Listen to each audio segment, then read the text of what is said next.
Hi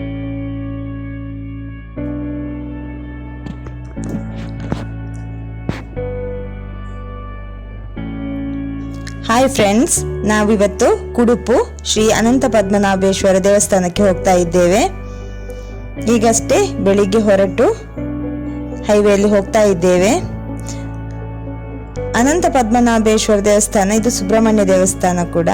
ಇದು ಮಂಗಳೂರಿನ ಕುಡುಪು ಇಲ್ಲಿದೆ. ನಾವು ತುಳುನಾಡಲ್ಲಿ ನಾವು ದೈವಾರಾಧನೆ ಜೊತೆಗೆ ನಾಗಾರಾಧನೆಗೂ ತುಂಬಾ ಪ್ರಾತಿನಿಧ್ಯವನ್ನ ಕೊಡುವಂತವರು ನಾವು ತುಳುವರು.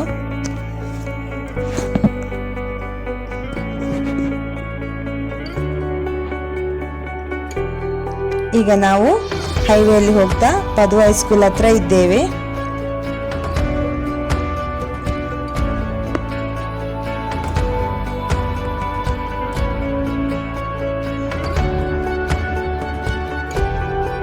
ನಮಗೆ ನಾಗದೇವರದ್ದು ಏನೇ ಇದಿದ್ರು ನಾವು ಸುಬ್ರಹ್ಮಣ್ಯಕ್ಕೆ ಹೇಳಿದ ಹರಕೆಯನ್ನು ನಾವು ಕುಡುಪಿನಲ್ಲಿ ನಾವು ಕೊಡ್ಬೋದು, ಅಂದರೆ ಹಾಕ್ಬೋದು. ಯಾವುದೇ ಒಂದು ಹರಕೆಯನ್ನು ನಾವು ಸುಬ್ರಹ್ಮಣ್ಯ ದೇವಸ್ಥಾನಕ್ಕೆ ಹೇಳಿದ ಹರಕೆಯನ್ನು ನಾವು ಕುಡುಪಿನಲ್ಲಿ ಅದನ್ನು ಹಾಕ್ಬೋದು ಅಂತ ನಮ್ಮ ಹಿರಿಯರು ಹೇಳ್ತಾರೆ.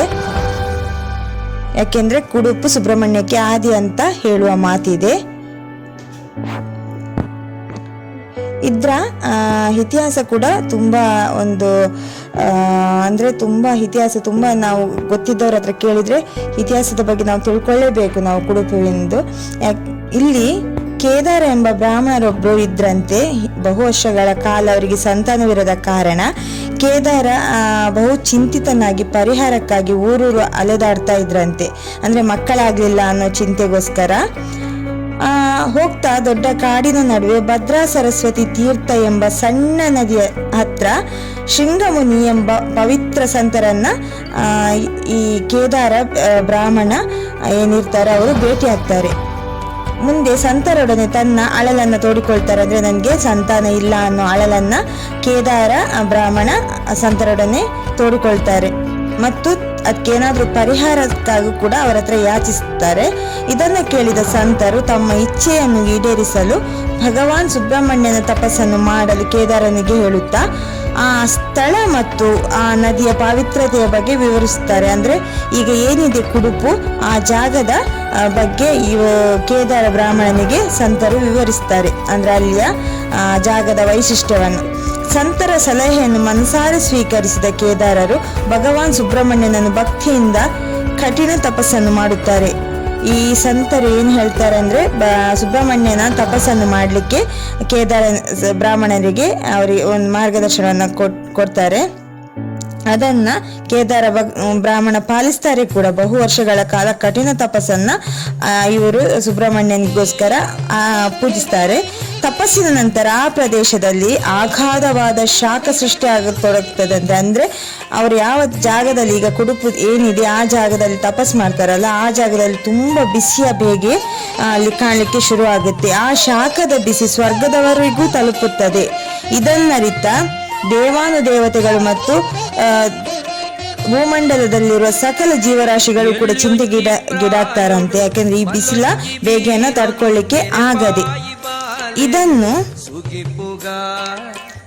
ವೈಕುಂಠವಾಸಿಯಾದ ಮಹಾವಿಷ್ಣುವಿನೊಡನೆ ಹೇಳುತ್ತಾರೆ. ಅಂದ್ರೆ ಅದನ್ನು ಆ ಬಿಸಿಯನ್ನು ತಡಲಿಕ್ಕೆ ಆಗದೆ ಈ ಜೀವರಾಶಿಗಳು ಮತ್ತು ದೇವಾನುದೇವತೆಗಳು ಎಲ್ಲರೂ ಹೋಗಿ ಮಹಾವಿಷ್ಣುವಿನೊಡನೆ ಹೇಳ್ತಾರೆ ಇದನ್ನ. ಆಗ ತಾನು ಈ ವಿಷಯದ ಬಗ್ಗೆ ಸುಬ್ರಹ್ಮಣ್ಯನನ್ನ ಭೇಟಿಯಾಗಿ ಕೇದಾರನ ತಪಸ್ಸಿನ ಬಗ್ಗೆ ಹಾಗೂ ಅದರ ಪರಿಣಾಮದ ಬಗ್ಗೆ ತಿಳಿಸುವುದಾಗಿ ಅಭಯ ನೀಡುತ್ತಾರೆ. ಮಹಾವಿಷ್ಣು ಅಭಯ ನೀಡುತ್ತಾರೆ. ಅದರಂತೆ ಸುಬ್ರಹ್ಮಣ್ಯನನ್ನು ಭೇಟಿಯಾಗಿ ಈ ವಿಷಯ ಪ್ರಸ್ತಾಪಿಸಲು ಸುಬ್ರಹ್ಮಣ್ಯನು ಕೇದಾರನ ಹಣೆಬರದಲ್ಲಿ ಮಗು ಆಗುವ ಯೋಗವಿಲ್ಲ ಮತ್ತು ಆತ ಮೋಕ್ಷಕ್ಕೆ ಮಾತ್ರ ಅರ್ಹನೆಂದು ತಿಳಿಸಲು ಮಹಾವಿಷ್ಣುವಿನ ಮಾತನ್ನು ಮೀರದೆ ಕೇದಾರನ ಮುಂದೆ ಪ್ರತ್ಯಕ್ಷನಾಗುತ್ತಾರೆ. ಯಾರು? ಸುಬ್ರಹ್ಮಣ್ಯ ಸ್ವಾಮಿ. ಅವರಿಗೆ ಈ ಕೇದಾರ ಬ್ರಾಹ್ಮಣ ಏನಿದ್ದಾರೆ ಅವರಿಗೆ ಮಕ್ಕಳ ಸಂತಾನ ಭಾಗ್ಯ ಇಲ್ಲ ಅಂತ ಗೊತ್ತಿದ್ರು ಕೂಡ ಮಹಾವಿಷ್ಣುವಿನ ಮಾತನ್ನ ಮೀರ್ಲಿಕ್ಕೆ ಆಗದೆ ಸುಬ್ರಹ್ಮಣ್ಯ ಸ್ವಾಮಿ ಕೇದಾರನ ಮುಂದೆ ಪ್ರತ್ಯಕ್ಷರಾಗಿ ಮಕ್ಕಳ ಭಾಗ್ಯವನ್ನು ದಯಪಾಲಿಸುತ್ತಾರೆ. ಕೇದಾರನಿಗೆ ಭಾರಿ ಸಂತೋಷವಾಗ್ತದೆ. ಯಾಕೆಂದ್ರೆ ಬಹಳ ವರ್ಷ ಅವರಿಗೆ ಸಂತಾನ ಇರದ ಕಾರಣ ಸುಬ್ರಹ್ಮಣ್ಯ ಪ್ರತ್ಯಕ್ಷನಾಗಿ ಅವರಿಗೆ ಮಕ್ಕಳ ಭಾಗ್ಯವನ್ನ ಅನುಗ್ರಹಿಸಲು ಕೇದಾರ ಬ್ರಾಹ್ಮಣ ತುಂಬಾ ಸಂತೋಷ ಪಡ್ತಾರೆ. ಇದಾದ ಕೆಲವು ದಿನಗಳ ಬಳಿಕ ಕೇದಾರನ ಹೆಂಡತಿ ಹಾವೊಂದು ಮೊಟ್ಟೆ ಇಡುವುದನ್ನು ನೋಡ್ತಾರೆ. ಕೇದಾರನ ಹೆಂಡತಿ ಹೀಗೆ ಹೋಗ್ತಾ ಇರುವಾಗ ಒಂದು ಹಾವು ಮೊಟ್ಟೆ ಇಡುವುದನ್ನು ಕೂಡ ಕೇದಾರನ ಹೆಂಡತಿ ನೋಡ್ತಾರೆ. ತನಗೆ ಈ ಭಾಗ್ಯವಿಲ್ಲ ಅಂತ ತುಂಬಾ ಕೊರಗ್ತಾರಂತೆ ಯಾರು, ಕೇದಾರನ ಹೆಂಡತಿ. ವರ್ಷ ಕಳೆದ ನಂತರ ಕೇದಾರನ ಹೆಂಡತಿ ಕೂಡ ಗರ್ಭಿಣಿ ಆಗ್ತಾಳೆ ಅನ್ನೋ ಸಂತಸದ ಸುದ್ದಿ ಕೇಳಲಿಕ್ಕೆ ಸಿಗುತ್ತೆ. ಆದ್ರೆ 9 ತಿಂಗಳ ನಂತರ ಆತನ ಪತ್ನಿ 3 ಮೊಟ್ಟೆಗಳನ್ನ ಇಡ್ತಾರೆ. ಯಾರು, ಕೇದಾರನ ಪತ್ನಿ. ಈ 3 ಮೊಟ್ಟೆಗಳು ಕೂಡ ಹೇಗಿರುತ್ತವೆ ಅಂದ್ರೆ ಈ ಸರ್ಪದ ಮೊಟ್ಟೆಗಳ ಹಾಗೇನೆ ಕಾಣಲಿಕ್ಕೆ ಸಿಗುತ್ತೆ.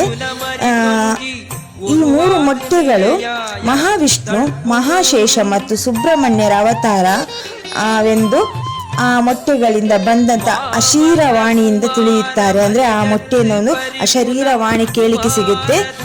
ಈ ನಾವು ಮಹಾವಿಷ್ಣು, ಮಹಾಶೇಷ ಮತ್ತು ಸುಬ್ರಹ್ಮಣ್ಯರ ಅವತಾರ ನಾವು 3 ಮೊಟ್ಟೆಗಳು ಅಂತ ಆ ಒಂದು ಅಶರೀರವಾಣಿಯಿಂದ ತಿಳ್ಕೊಳ್ತಾರೆ. ಈ ಮೊಟ್ಟೆಗಳನ್ನು ಕೇದಾರನ್ ಜೋಪಾನವಾಗಿ ಭದ್ರಾ ಸರಸ್ವತಿ ತೀರ್ಥದ ಬಳಿ ಕುಡುಪುವಿನಲ್ಲಿ ಹಾಕಿ, ಕುಡುಪು ಅಂದ್ರೆ ನಾವಿಲ್ಲಿ ತುಳುನಾಡಲ್ಲಿ ಅನ್ನ ಬಗ್ಗಿಸ್ಲಿಕ್ಕೆ ಒಂದು ಕುಡುಪು ಅಂತ ಒಂದು ಬಗ್ಗಿಸ್ಲಿಕ್ಕೆ ಯೂಸ್ ಮಾಡುವಂಥದ್ದು, ಅದರಲ್ಲಿ ಹಾಕಿ ತುಂಬಾ ರಹಸ್ಯವಾಗಿರ್ತಾರಂತೆ ಯಾರು, ಕೇದಾರ ಬ್ರಾಹ್ಮಣ. ಮತ್ತು ಆ ಸ್ಥಳಕ್ಕೆ ಕುಡುಪು ಎಂದು ನಾಮಕರಣ ಕೂಡ ಮಾಡ್ತಾರೆ ಈ ಕೇದಾರ ಬ್ರಾಹ್ಮಣ ಏನಿದ್ದಾರೆ ಅವರು. ಇದರಿಂದ ಆ ಪವಿತ್ರ ಸ್ಥಳದಲ್ಲಿ ಸುಬ್ರಹ್ಮಣ್ಯ ಮತ್ತು ಮಹಾವಿಷ್ಣುವಿನನ್ನು ಆರಾಧಿಸುವಂತೆ ನಿಶ್ಚಯಿಸುತ್ತಾರೆ ಕೇದಾರ ಬ್ರಾಹ್ಮಣ. ಅಲ್ಲಿಗೆ ಅವನಿಗೆ ಮೋಕ್ಷ ಪ್ರಾಪ್ತಿಯಾಗುತ್ತದೆ. ಈ ದೇವಾಲಯದ ನಿರ್ಮಾಣ ಮಾಡಿದ್ಯಾರು ಅಂದ್ರೆ ಶೂರಸೇನನೆಂಬ ಅರಸ ಈ ದೇವಾಲಯವನ್ನ ನಿರ್ಮಾಣ ಮಾಡಿದ್ದು ಅಂತ ನಮ್ಮ ಒಂದು ಪುರಾಣದಲ್ಲಿ ಇದೆ ಅಂತ ಹೇಳಲಾಗುತ್ತದೆ. ನೋಡಿ, ಈಗ ನಾನು ದೇವಸ್ಥಾನದ ಪ್ರಾಂಗಣವನ್ನು ನಿಮ್ಮ ಜೊತೆ ಶೇರ್ ಮಾಡ್ಕೊಳ್ತಾ ಇದ್ದೇನೆ. ದೇವಸ್ಥಾನದ ಒಳಗಡೆ ನಮಗೆ ವಿಡಿಯೋ ಚಿತ್ರೀಕರಣ ಮಾಡುವಂತಿಲ್ಲ. ನಾನು ಮೊದಲೇ ನಿಮ್ಮ ಹತ್ರ ಹೇಳಿದಂತೆ ಯಾವುದೇ ತುಳುನಾಡಿನ ದೇವಸ್ಥಾನ ಇರ್ಬೋದು, ದೈವಸ್ಥಾನ ಇರ್ಬೋದು, ಅದಕ್ಕೆ ಅದರದೇ ಆದ ಒಂದು ಪಾವಿತ್ರ್ಯತೆ ಮತ್ತು ಅದಕ್ಕೆ ಅದರದೇ ಆದ ಒಂದು ಇತಿಹಾಸ ಇರುವ ಕಾರಣ ನಮಗೆ ಅಲ್ಲಿ ಎಲ್ಲ ಕಡೆ ನಮಗೆ ಚಿತ್ರೀಕರಣ ಮಾಡಲಿಕ್ಕೆ ಬಿಡುವುದಿಲ್ಲ. ಹಾಗಾಗಿ ಅದನ್ನು ನಾವು ಮಾಡಬಾರ್ದು ಕೂಡ. ಯಾಕೆಂದರೆ ನಾನು ತುಳುನಾಡಿನಲ್ಲಿ ಹುಟ್ಟಿ ಬೆಳೆದವಳಾದುದರಿಂದ ಕೂಡ ನನಗೆ ಗೊತ್ತಿರೋ ಪ್ರಕಾರ ಮಾಡುವುದು ಕೂಡ ತಪ್ಪಾಗುತ್ತೆ. ಹಾಗಾಗಿ ನಿಮ್ಗೆ ಆದಷ್ಟು ನಾನು ಈ ಪುಣ್ಯಕ್ಷೇತ್ರದ ಬಗ್ಗೆ ತೋರಿಸುವಂತಹ ಅಂದ್ರೆ ಆದಷ್ಟು ನಮಗೆ ನನ್ನ ವಿಡಿಯೋದಲ್ಲಿ ತೋರಿಸುವಂತಹ ಒಂದು ಪ್ರಯತ್ನ ಮಾಡ್ತಾ ಇದ್ದೇನೆ. ನೋಡಿ, ಇದು ದೇವಸ್ಥಾನದ ಪ್ರಾಂಗಣ ಅಂದ್ರೆ ಅಂಗಣ ಅಂತ ನಾವು ತುಳುವಲ್ಲಿ ಏನು ಹೇಳ್ತೇವೆ ಅದು. ಈ ದೇವಸ್ಥಾನದ ಹಿಂಭಾಗದಲ್ಲಿರುವಂತದ್ದು ನಾಗಬನ. ಅಂದ್ರೆ ದೇವಸ್ಥಾನ ನಾಗಬನ ಇದೆ ದೇವಸ್ಥಾನದ ಹಿಂಭಾಗದಲ್ಲಿ. ನಮ್ಗೆ ಇಲ್ಲಿ ವರ್ಷಕ್ಕೊಮ್ಮೆ ಬರುವಂತಹ ನಾಗರ ಪಂಚಮಿ ಮತ್ತೆ ಷಷ್ಠಿ ತುಂಬಾ ಗೌಜಿಯಾಗಿ ಅಂದ್ರೆ ತುಂಬಾ ಆಡಂಬರಣೆಯಿಂದೆಲ್ಲ ಆಗುತ್ತೆ. ಇಲ್ಲಿ ತಂಬಿಲ, ತನು ಅಂತ ಹೇಳ್ತೇವೆ ನಾವು ತುಳುವಲ್ಲಿ. ತನು ತಂಬಿಲ, ಆಮೇಲೆ ಆಶ್ಲೇಷ ಬಲಿ, ಇದೆಲ್ಲ ಇಲ್ಲಿಯ ವೈಶಿಷ್ಟ್ಯವಾದ ಪೂಜೆಗಳಂತ ಹೇಳ್ಬಹುದು. ತುಂಬಾ ಪವಿತ್ರವಾದಂತಹ ಈ ಕುಡುಪು ದೇವಸ್ಥಾನದಲ್ಲಿ ಈ ನಾಗರ ಪಂಚಮಿಗೆಲ್ಲ ಸಹಸ್ರಾರು ಜನ ಸೇರ್ತಾರೆ. ಅಂದ್ರೆ ಬೆಳಿಗ್ಗೆ ಒಂದು 3 ಗಂಟೆ 4 ಗಂಟೆಗೆ ನಾವು ಹೋದ್ರೆ ಲೈನ್ ಅಲ್ಲಿ ನಿಂತು ನಾವು ಪೂಜೆ ಮಾಡಿಸುವಂತಹದ್ದು. ನೋಡಿ, ಇದು ದೇವಸ್ಥಾನದ ಸುತ್ತಲಿನ ಭಾಗ. ನೋಡಿ,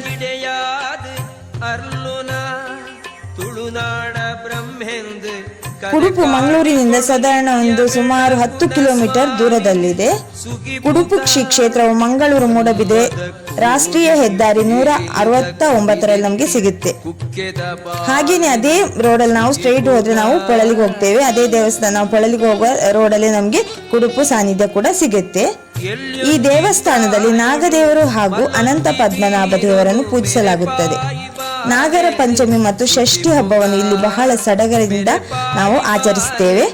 ಈ ದೇವಸ್ಥಾನದಲ್ಲಿ ಒಂದು ನಾಗವನವಿದೆ.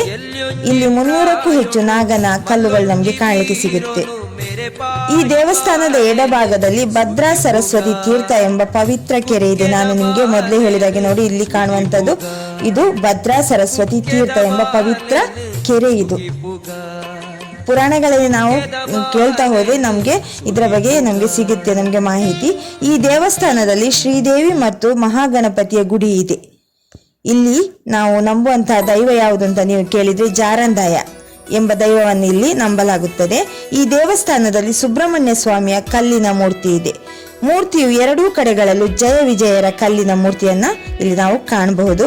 ಈ ಸ್ಥಳಕ್ಕೆ ಕುಡುಪು ಎಂಬ ಹೆಸರು ಬರಲು ಕಾರಣ ಇನ್ನೊಂದು ಕಾರಣ ಅಂತ ನಾವು ಹೇಳಿದ್ರೆ, ಇಲ್ಲಿ ಮೊದಲೆಲ್ಲ ಕುಡುಪು, ನಾನು ಮೊದಲೇ ಹೇಳಿದಂತೆ ಅಂದ್ರೆ ನಾವು ಗಂಜಿ ಬಗ್ಗಿಸ್ಲಿಕ್ಕೆ ನಾವು ಇಲ್ಲಿ ಬಳಸುವಂತ ಒಂದು ಅಂದ್ರೆ ಬೂರು ಅಂತ ಹೇಳ್ತೇವೆ ನಾವು ತುಳುವಲ್ಲಿ, ಅದರ ಒಂದು ಇದನ್ನ ನಾವು ಮಾಡಿ ಬಗ್ಗಿಸ್ತೇವೆ ಅದನ್ನು ತಟ್ಟಿ ಕುಡುಪು ಅಂತ ಹೇಳ್ತೇವೆ. ಆ ಕುಡುಪು ಇಲ್ಲಿ ಜಾಸ್ತಿ ಮಾಡ್ತಾ ಇದ್ರಂತೆ, ಅದಕ್ಕೋಸ್ಕರ ಕೂಡ ಇದಕ್ಕೆ ಕುಡುಪು ಅಂತ ಹೇಳ್ತಾರೆ ಅಂತ ಇನ್ನೊಂದು ಒಂದು ಕಥೆಯಲ್ಲಿ ನಮಗೆ ಇದು ಕೇಳಿಕೆ ಸಿಗುತ್ತೆ. ನೋಡಿ ಎಷ್ಟು ತುಂಬಾ ಅಂದ್ರೆ ತುಂಬಾ ಒಳ್ಳೆಯ ಜಾಗ ಇದು ಅಲ್ಲಿಯ ಆಫೀಸ್ ಅಂದ್ರೆ ಕಚೇರಿ. ನೋಡಿ ಇಲ್ಲಿ ನಮ್ಗೆ ಕಾಣುವಂತದ್ದು ದೇವಸ್ಥಾನದ ಆಡಳಿತ ಕಾರ್ಯಾಲಯ. ತುಂಬಾ ಸುಂದರವಾಗಿ ನಮ್ಗೆ ಗುತ್ತು ಮನೆಗಳಲ್ಲಿ ಕಾಣಲಿಕ್ಕೆ ಸಿಗುವಂತಹ ಇದರಲ್ಲಿ ನಮ್ಗೆ ಶೈಲಿಯಲ್ಲಿ ಈ ಆಡಳಿತ ಕಚೇರಿಯನ್ನ ಕಟ್ಟಿದ್ದಾರೆ. ತುಂಬಾ ಸುಂದರವಾಗಿ ಕಾಣ್ತದೆ. ಕೆರೆಯ ಎದುರಿರುವಂತದ್ದು ದೇವಸ್ಥಾನದ ಆಡಳಿತ ಕಾರ್ಯಾಲಯ. ಹಾಗೆ ಮುಂದೆ ಸಾಗ್ತಾ ನಾವೀಗ ಮೇಲೆ ಹೋಗ್ತಾ ಇದ್ದೇವೆ. ಅಂದರೆ ದೇವಸ್ಥಾನದಲ್ಲಿ ಪೂಜೆ ಮುಗಿಸಿ ಈಗ ಮೇಲೆ ಬರ್ತಾ ಇದ್ದೇವೆ. ನಾವು ಹೋಗುವಾಗ ಅಂದರೆ ಬನದ ಮೇಲೆ ಹೋಗಲಿಲ್ಲ ನಾವು, ಯಾಕೆಂದರೆ ಅಲ್ಲಿ ಏನೋ ದೊಡ್ಡ ಪೂಜೆ ಆಗ್ತಾ ಇತ್ತು, ಸುಮಾರು ಜನ ಸೇರಿದ್ರು, ಹಾಗಾಗಿ ನಾವು ಮೇಲೆ ಹೋಗಲಿಕ್ಕೆ ಹೋಗಲಿಲ್ಲ ನಾವು. ದೇವಸ್ಥಾನದ ಹಿಂಭಾಗದಲ್ಲೇ ಬನ ಇದೆ, ನಾಗಬನ. ಇಲ್ಲಿ ಹೇಗಂದರೆ ಪಿನ್ ಡ್ರಾಪ್ ಸೈಲೆಂಟ್, ಸ್ವಲ್ಪನೂ ಶಬ್ದ ಏನಿಲ್ಲ, ಅಷ್ಟು ನಿಶ್ಶಬ್ದವಾಗಿರುತ್ತೆ. ದೇವಸ್ಥಾನದ ಒಳಗಡೆ ಕೂಡ ಹಾಗೇನೆ ನಮಗೆ ಏನಂದರೆ ಪುಂಚ ಅಂತ ಹೇಳ್ತೇವೆ, ಹುತ್ತ ದೇವರ ಪುಂಚ, ಅದು ಕಾಣಲಿಕ್ಕೆ ಸಿಗುತ್ತೆ ನಮಗೆ ಸುಬ್ರಹ್ಮಣ್ಯ ಇಲ್ಲಿ ಕುಡುಪು ದೇವಸ್ಥಾನದ ಒಳಗಡೆ ಕೂಡ. ಇಲ್ಲಿ ನಾವು ಏನಾದರೂ ಹರಕೆ ಇದ್ದರೆ ದೇವಸ್ಥಾನದ ಒಳಗಡೆ ನಾವು ಹಾಕ್ಬೋದು. ದೇವಸ್ಥಾನದ ಎದುರುಗಡೆ ಸಿಗುವಂಥ ಅಂಗಡಿಯಲ್ಲಿ ನಾವು ಯಾವುದಕ್ಕೆ ಬೇಕೋ ನಮಗೆ ಹರಕೆ ಸಿಗುತ್ತೆ. ಅಂದರೆ ನಾಗನ ಸಣ್ಣ ಸಣ್ಣ ಬೆಳ್ಳಿಯ ಹರಕೆಗಳಂದರೆ ಏಡೆ ಹೇಳ್ಬೋದು, ಅಥವಾ ಇನ್ನು ನಾಗ ಬೇರೆ ರೀತಿಯ ನಾಗರ ಯಾವುದೇ ನಾವು ಹರಕೆ ಹೇಳಿದರೆ ಇಲ್ಲಿ ಅಂಗಡಿಯಲ್ಲಿ ಸಿಗುತ್ತೆ. ಅದನ್ನು ನಾವು ತಗೊಂಡು ದೇವಸ್ಥಾನದ ಒಳಗಡೆ ಇರುವಂತಹ ಅಂದೆ ಹರಕೆಯ ಡಬ್ಬೆಯನ್ನೇ ಇಟ್ಟಿದ್ದಾರೆ, ಅದಕ್ಕೆ ಹಾಕಿದರೆ ಆಯಿತು. ನೋಡಿ ನಾವು ಮುಂದೆ ಹೋಗ್ತಾ ನಮಗೆ ರೋಡ್ ಸಿಗುತ್ತೆ.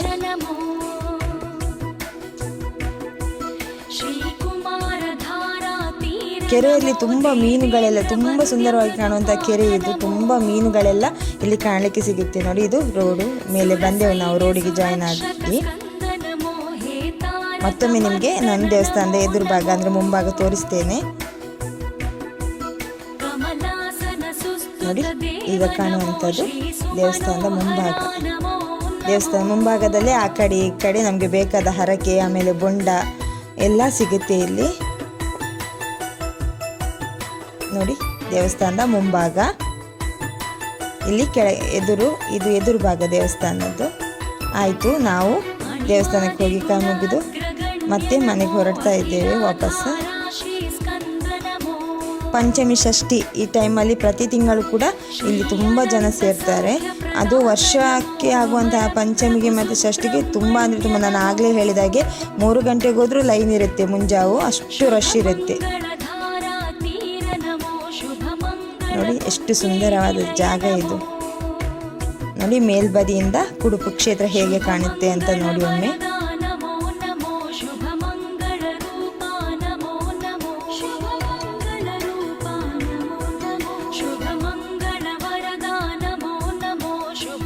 ಇತ್ತೀಚೆಗಷ್ಟೇ ಬ್ರಹ್ಮಕಲಶ ಕೂಡ ಆಯಿತು. ಇಲ್ಲಿ ಕೂಡ ತುಂಬ ವಿಜೃಂಭಣೆಯಿಂದ ನಡೆದಂತಹ ಬ್ರಹ್ಮಕಲಶ ಆಗಿತ್ತು ಕುಡುಪುವಲ್ಲಿ ಕೂಡ.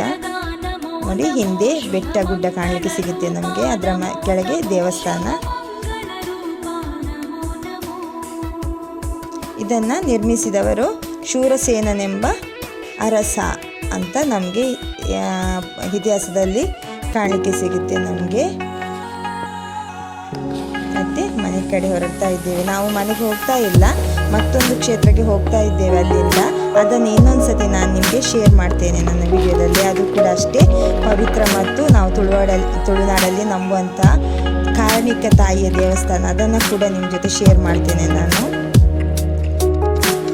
ಈಗ ನಾವು ಹಾಗೇನೆ ಮೇರಿ ಹಿಲ್ ಕೊಂಚಾಡಿ ರೋಡ್ ಹತ್ರ ಬರ್ತಾ ಇದ್ದೇವೆ. ನೋಡಿ ಇಲ್ಲಿ ಕೆಳಗೆ ಕಾಣುವಂಥದ್ದು ನಮಗೆ ಲ್ಯಾಂಡಿಂಗ್ಸ್ ಟೌನ್ಶಿಪ್ ಇದೆ, ಎಲ್ಲ ಫ್ಲ್ಯಾಟ್ ಅದು ಇದೆಲ್ಲ ಕಾಣಲಿಕ್ಕೆ ಸಿಗುತ್ತೆ ನಮಗೆ. ಇಲ್ಲಿಂದ ನಾವು ಕೊಂಚಾಡಿಯಲ್ಲೊಂದು ತುಂಬ ಪವಿತ್ರವಾದ ಜಾಗ ಇದೆ, ಅಲ್ಲಿಗೆ ಹೋಗ್ತಾ ಇದ್ದೇವೆ. ಅದನ್ನು ಇನ್ನೊಂದು ವಿಡಿಯೋದಲ್ಲಿ ನಾನು ನಿಮ್ಮ ಜೊತೆ ಶೇರ್ ಮಾಡ್ತೇನೆ. ಯಾಕೆಂದರೆ ಸ್ವಲ್ಪ ಲೇಟ್ ಆಯಿತು ನನಗೆ, ಹಾಗಾಗಿ ವಿಡಿಯೋ ಮಾಡಲಿಕ್ಕೆ ಆಗಲಿಲ್ಲ. ನೆಕ್ಸ್ಟ್ ವಿಡಿಯೋದಲ್ಲಿ ಖಂಡಿತ ನಿಮ್ಮ ಜೊತೆ ಶೇರ್ ಮಾಡ್ತೇನೆ ನಾನು.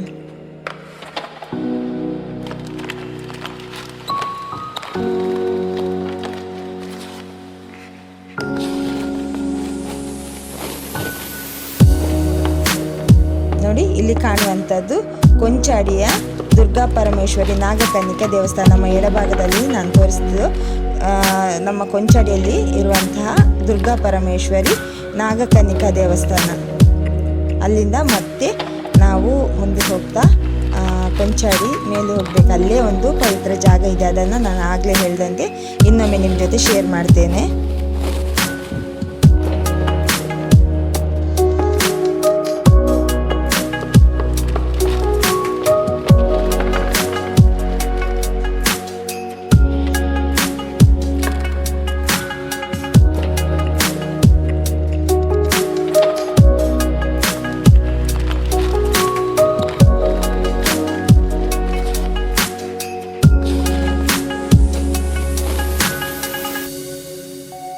ಈ ವಿಡಿಯೋ ನಿಮ್ಗೆ ಇಷ್ಟವಾದಲ್ಲಿ ಲೈಕ್ ಮಾಡಿ, ಶೇರ್ ಮಾಡಿ, ಕಮೆಂಟ್ ಮಾಡಿ, ಸಬ್ಸ್ಕ್ರೈಬ್ ಮಾಡಿ. ಜೊತೆಗೆ ಪಕ್ಕದಲ್ಲಿರುವಂತಹ ಬೆಲ್ ಐಕನ್ನ ಪ್ರೆಸ್ ಮಾಡೋದನ್ನು ಮರಿಬೇಡಿ. ಧನ್ಯವಾದಗಳು.